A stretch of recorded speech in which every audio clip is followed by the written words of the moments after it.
jump up in just a minute. We are. We should be live now. All right, good deal. Thanks, Good Kirk. deal. Well, hey, everyone, thank you for joining. This is Kirk Williams, Live Inspired Today. We are excited for episode 7. We are really trying to build, awareness, trying to increase your knowledge, and have a little bit of casual conversations and fun as we do it. And we always do this with exceptional people that joins the main stage, and today is no exception to that. We are really grateful that Mr. Danny Eichelberger came on the stage, and he's an incredible passionate. I'm going to read a little bit just so that you get a frame of reference of what I'm talking about with Danny, if you don't know Danny. And basically, he's an educator. He's been educating and been a champion for student success for the past 25 years here in the Clark County School District in Las Vegas. That's where we are right now. From being an elementary school teacher to administrator for adult services to being a principal for a phenomenal K through 12 school here in town. Danny has done it all. We are so excited to welcome him to the stage. And Danny, thank you so much for being a part of Live Inspired today. Thank you for coming and being a part of this. Awesome, Kirk. I'm excited to be a part of it. I hope that I can pull some wisdom out and say some inspiring things and learn from some other folks today. It's good to see you. Yeah, it's good to see you too. Well, shoot, inspiring. You want to say that? 25 years as educator. That's a big deal. That's inspiring. What made you decide that education was that vehicle that you would use for a great part of your adult life? Why choose education? Well, on the simple side, my best friend growing up, his dad was Merv Iverson. He's got a school named after him on the east side. And so being in his home and just watching the environment that was created, the lifestyle, he was able to live what I consider a really positive lifestyle. And the skills and things he was learning transferred well into his home. So for me, it's just kind of like a basic childhood experience. So when I was, in the community I grew up in, there was a dentist, there was a couple attorneys, and there was a CPA, and then there was this administrator. And his lifestyle just seemed really intriguing. He got to travel, he got to do a lot, travel outside the country. And I thought it just had a lot of opportunities and exciting experience, kept him on a positive road. Fantastic. And where did you grow up? You mentioned, growing up. Where did you actually grow up? So I am actually a native, born and raised here in Las Vegas. So wow, born and raised. Guess what? I'm a native too. Are you good? Yeah, born and raised here in Vegas. Went to George E. Harris Elementary School, on the historic west side of Northtown and all that, and Valley High School graduate. So yeah, I think where did you graduate from? Vegas High, 1989. Vegas, 1989. I'm Valley 92. So nice. remember playing basketball. I was a basketball player, so I played basketball in Vegas, the old Vegas. Not that new school they have on the east side, but downtown Vegas in that hot gym. Yeah, I don't think it's changed. I think they're still working on that infrastructure. Oh man, but yeah, it was good growing up in Vegas. So man, phenomenal. I didn't really realize that you were a native. So you have a great experiences with our education system. You went through it, and then now you've been operating in it for a long time. Tell us a little bit about, I know we talked about elementary school. I mentioned in the beginning that you're an elementary school teacher. And then, so tell us a little bit about your transition from elementary to then being an administrator, principal. How did you, navigate that as an educator over the past 25 years?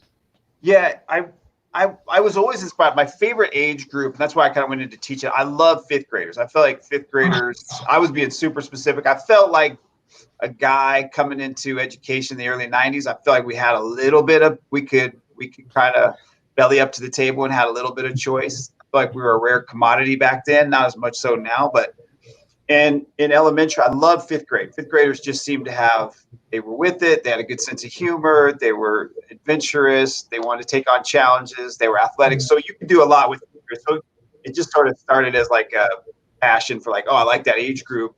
Okay. And then it morphed into, I did teach a little bit of fourth, a little bit of fifth. And then as an administrator, I started thinking about, oh, the change, I mean, we all have a lot of responsibility. I think any teacher steps into that classroom of, the autonomy and the ability to change lives is huge.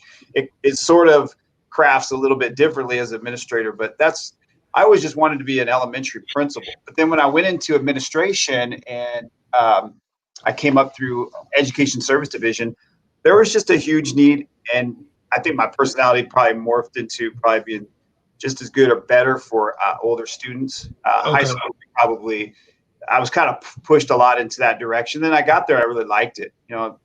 Teaching wise, I was probably in my wheelhouse. Fifth grade, I liked that curriculum. But from an administrative perspective and connecting with students, high school, middle school high school is even probably the best fit for me. Really, high school? Yeah. Okay.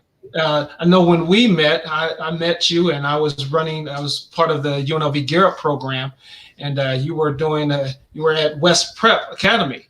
Now that's a different monster, so to speak, in Vegas from what we grew up or what we knew school was. So, why was that so different? In my mind, it was different. Maybe it wasn't for you, but why would you think, or what would you say that it was different from a West Prep model from some of the other school models that we've had here in Las Vegas?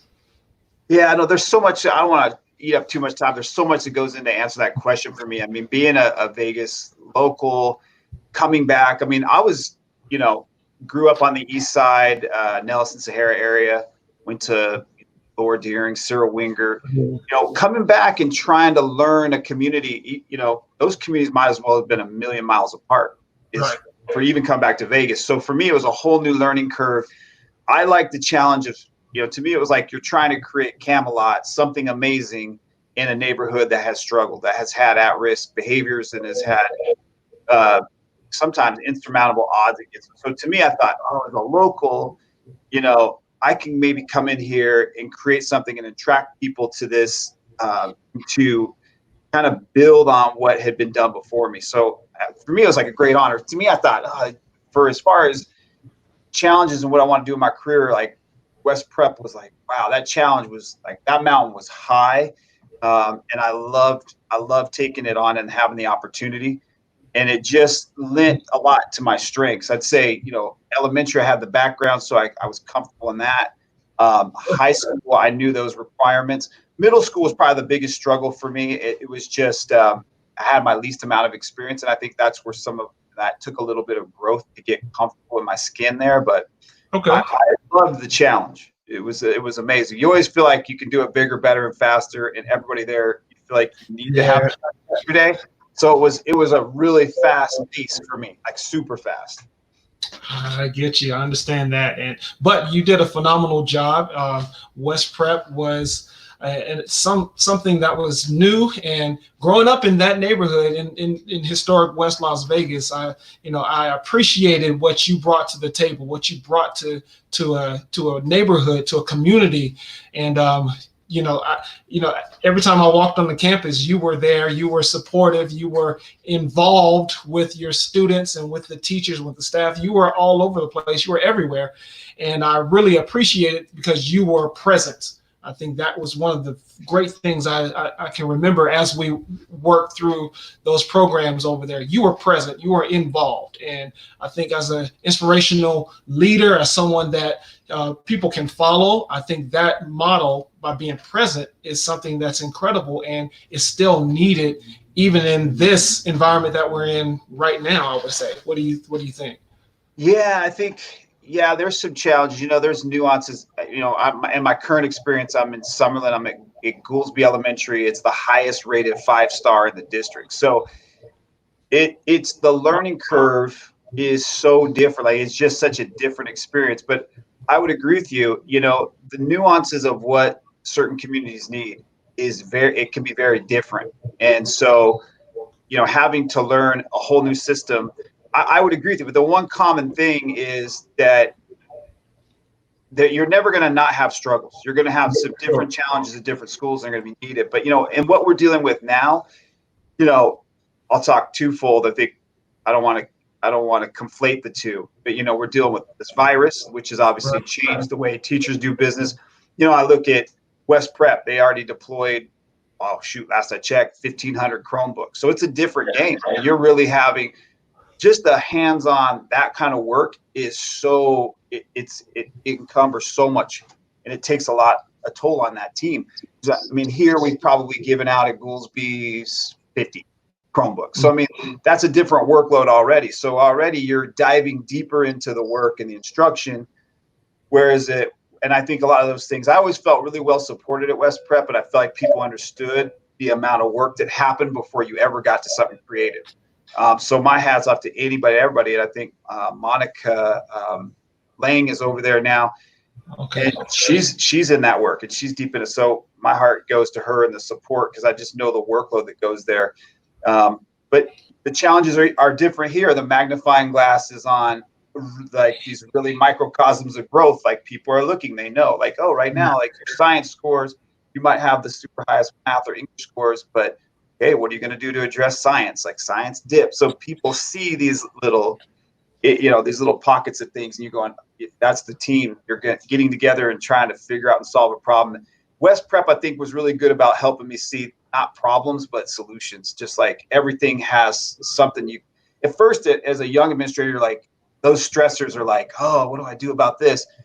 The more you get confident with taking on problems and fixing things for students, you just get better at it, and you get more, it seems to be a happier place than when you first start, And so, but I like the time that I spent there, because I just feel like schools like West Prep, those communities, they get someone comes in, dips in, does a year or two, then they're out, and they took all they learned with them to somebody else.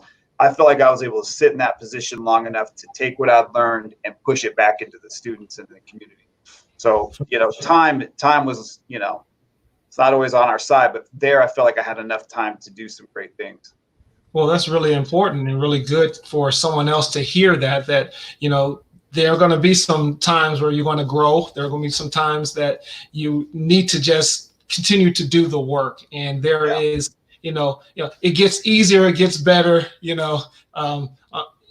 but you have to go through something. You have to do it. And if you continue to do it and not give up, and that's one thing I definitely want everyone that's watching, every educator that's chiming in. And if you guys have any questions, go ahead and ask a question. We can, answer that question right here on this particular stream, or just say hello to us, wave to us, and say that you're out there. We'll appreciate you.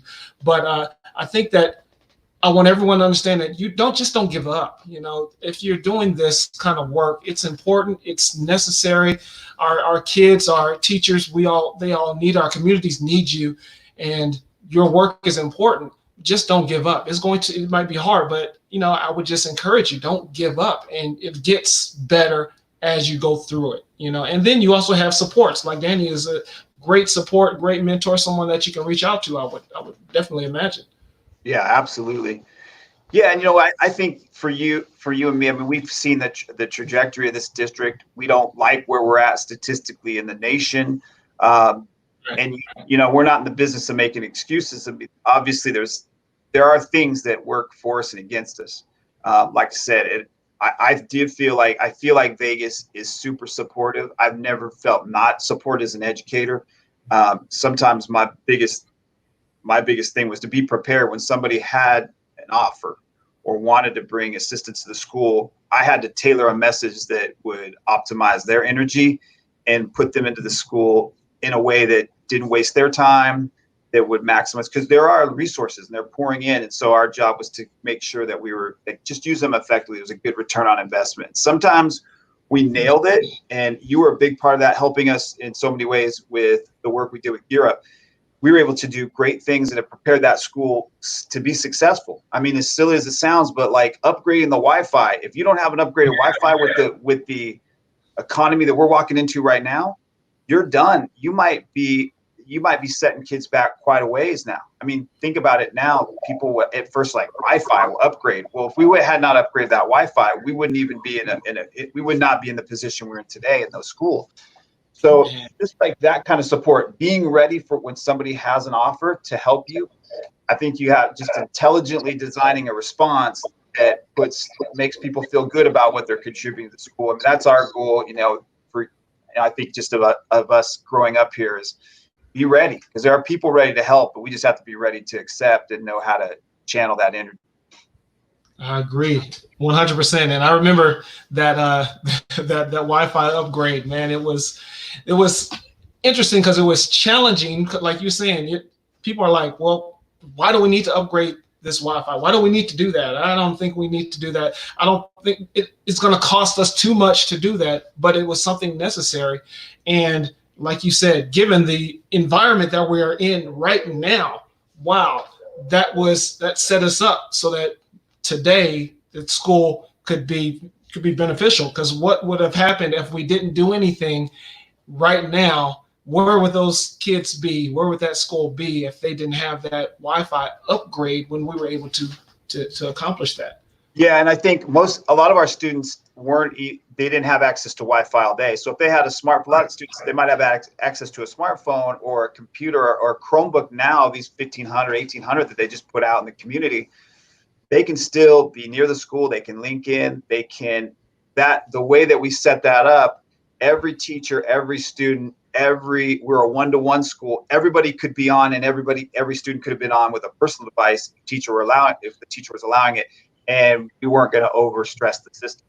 So in communities like that where that need is so high, I just think that the return on investment is going to prove itself big time. Because right now, if you were on a district adopted like upgrade, now I can guarantee you, for that price point that we were having to fix that school, you're probably not going to be on that list again for another few years. Now you're really behind.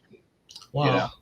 Wow. Yeah. Well, hey, you're a phenomenal leader in that, and you made sure that your school received that. Like you said, you were open to the conversation. You were open to receiving those resources, and you were easy to talk with and to approach. And I think that's one thing I want to make sure that everyone understands as we go into this and continue with this education environment here in Las Vegas or wherever you are in the country or in the world. You need to be able to have a relationship building, conversations with like-minded people like Danny, and be able to be ready for that, engage in those conversations. And because of who you are as a person, man, I appreciate you for allowing us. And I'll speak for myself personally. I know UNLV Gear Up is doing some things still, but for me, you are able to embrace me as a person and just say, hey, come here, let's talk about it. Let's figure out what we want to do and how we want to move forward in life. In this particular industry or instance, it was dealing with, technology and programs, because it wasn't just technology. We had after school programs, tutoring, all these different things. But you were, approachable. I can come and talk with you, even like I'm talking to you right now. And I think that was inspirational to me. That was encouraging and helped me in my career as I moved forward through UNLV. And now I'm into this space. You really helped me with that. So I really appreciate that. Yeah, thank you. Yeah, I was listening to a podcast today. This is going to be an overstretch. We'll push it a little bit. But Kennedy had a quote in his time, President Kennedy, and it was like, basically, if we don't let a peaceful evolution evolve, then you'll get a violent revolution. So I think that's what we see is like, the more we can, in my personal experience, the more people that touch the work, that work together, then we don't get in some of the situations we're in now. So I'll kind of leave the virus part and talk about like the social aspect of this is, in my day-to-day, I feel like I've been really blessed to work around. And growing up in Vegas, I've never been in a neighborhood where you can scratch two skin colors together. So I've always been around diversity. I'm sure you have. And even working at West Prep, most of the parents in that community I went to high school with at Vegas High. That's just how we were mixed in and bussed together at Vegas High. So Vegas has always been a melting pot. So, it's like this work doesn't get done if a lot of us aren't connecting and figuring out how to fix problems. That's what I love about, there's always something really cool and sexy sounding about moving somewhere, going somewhere new, somewhere exotic. But one thing I've liked about staying in Vegas is you watch something evolve over time, and you get to see things grow, and you sit in your seat and you watch it, and you do the hard work, and you watch how a town rallies around, its citizens and, our students. So to me, I've liked living here. in staying here and going into education as long as I have. It's helped me. I've grown immensely. I mean, I worked in education service division. So, we were part of that old model, which was behavior school. A lot of parents like their kids. If a kid got in trouble, hey, you're going to go to a behavior school. Some parents loved it. They're like, okay, my child's wearing a uniform. We know they're safe. They like the consistency. But that model's changed. I mean, that's a dinosaur of a model now. Now everybody is like, we weren't great at like having systems like to evolve a student and help them grow within that. We just kind of would just push them aside for a little while and then get them back. We thought we were doing the right thing because so many parents wanted to continue because it was making their life better and it was, creating consistency in the student's life. But we weren't doing anything to grow, change, or develop. We didn't have really great systems and I think we're getting, as a town, I just watch as we evolve and watch some of the work.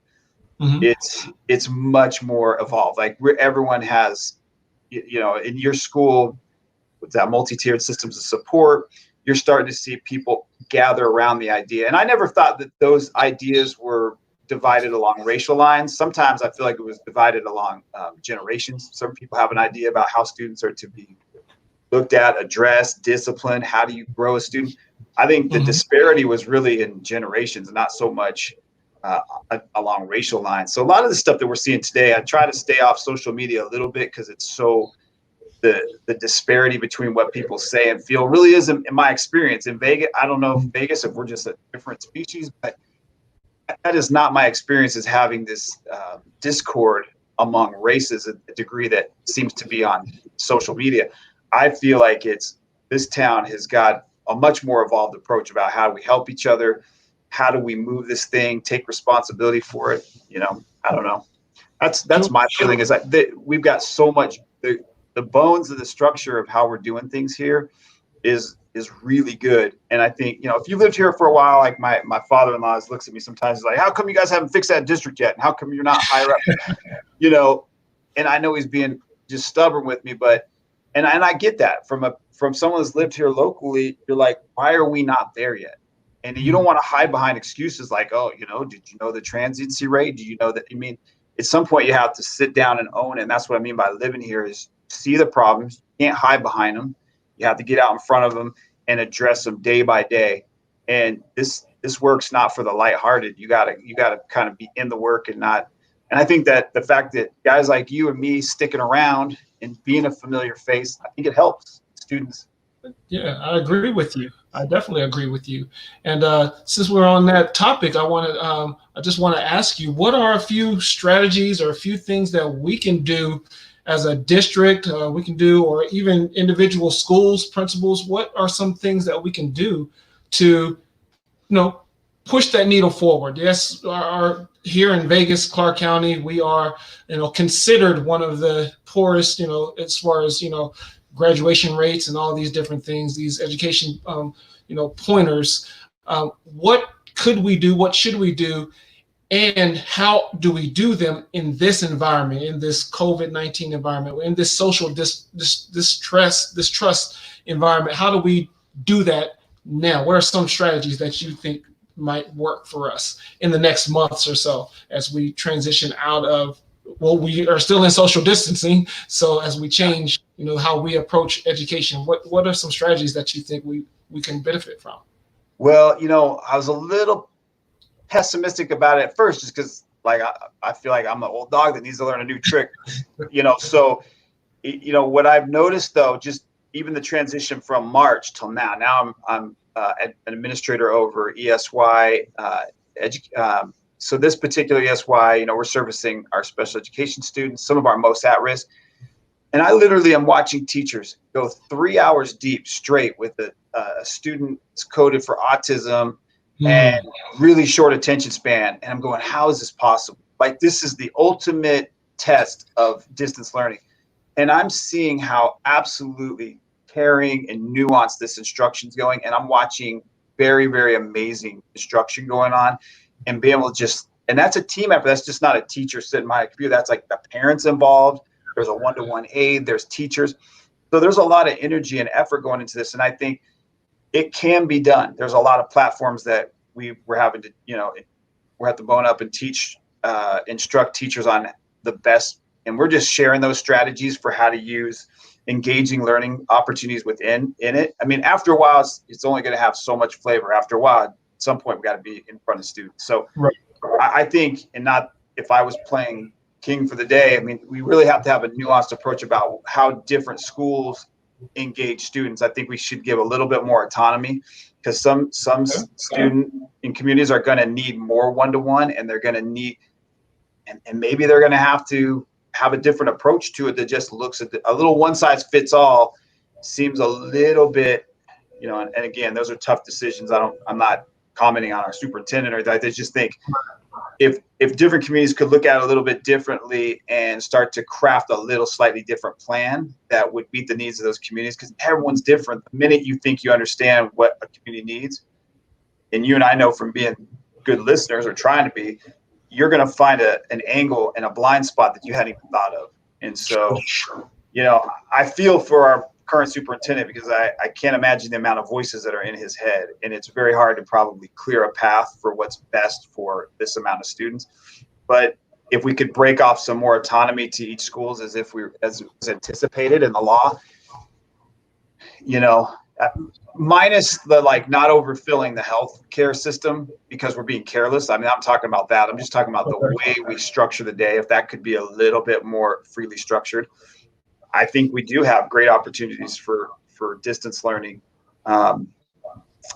So yeah, I think too, our students just knowing how much they need, who gets marginalized the quickest, obviously, is those that might not have the financial means to stay on top of things, or might not have a nuclear family that's going to structure itself well to help the students. So those challenges never go away, as you and I know. So I think just teachers that care, being in the work every day, logging in, you're going to have to be a pest for a while. Like for our students to come around to this, you're going to have some tenacity and stay in a student space for a while. But if I can see this at the level that we're seeing, some of our most at risk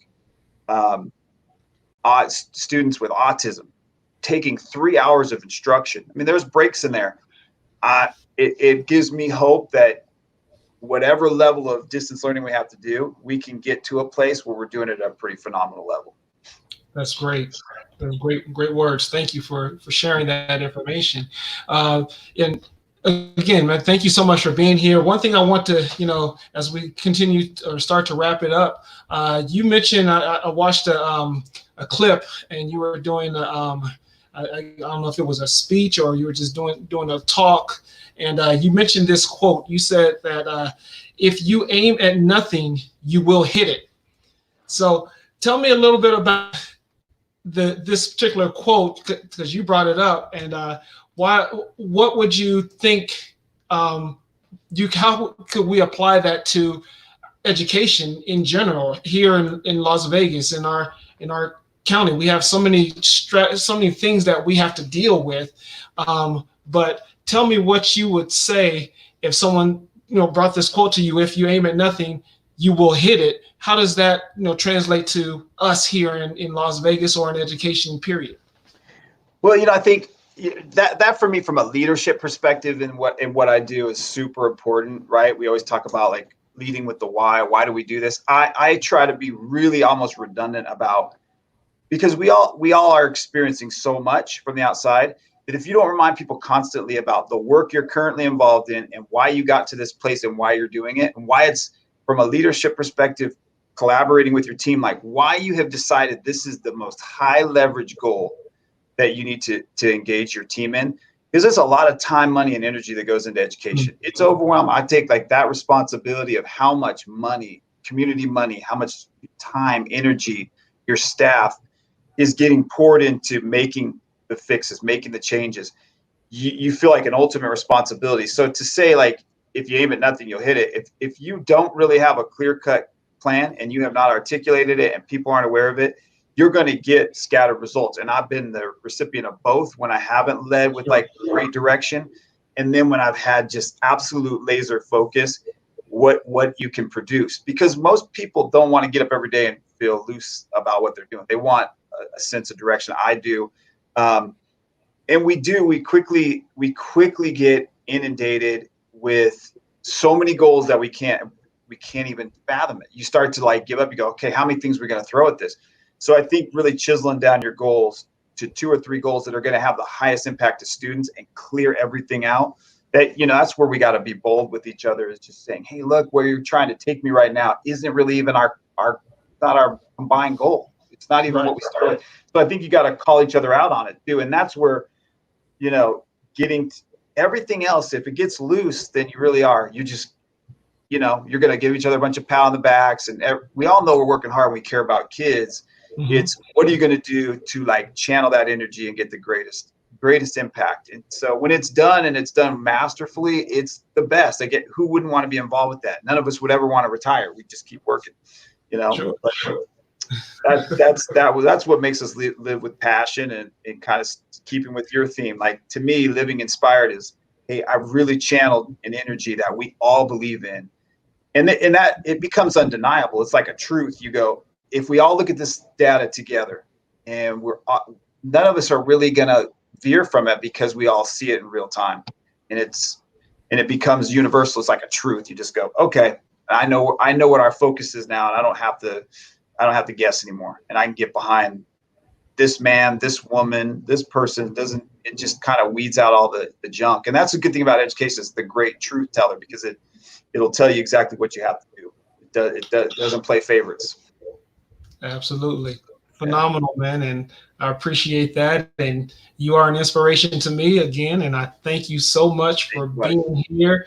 And shoot, man, you dropped a lot of nuggets for us in the education world to take and to ponder on and to do something with. And not just listen to it. This is all great to listen to, but then it's time to do something with it. And you're a great person to get behind. So definitely want to make sure that we get behind you. And I truly appreciate you. And that's really what we want to talk about, man. I just inspiration through education and leading by example. That's what you've been doing so long. For 25 years, you're doing it. You still have the passion. You still have the love for it. You still want to help students be successful. And a lot of that is through helping teachers be better teachers and creating an environment and even facilities, right? You like to build out and do things in the facilities and with technology, right?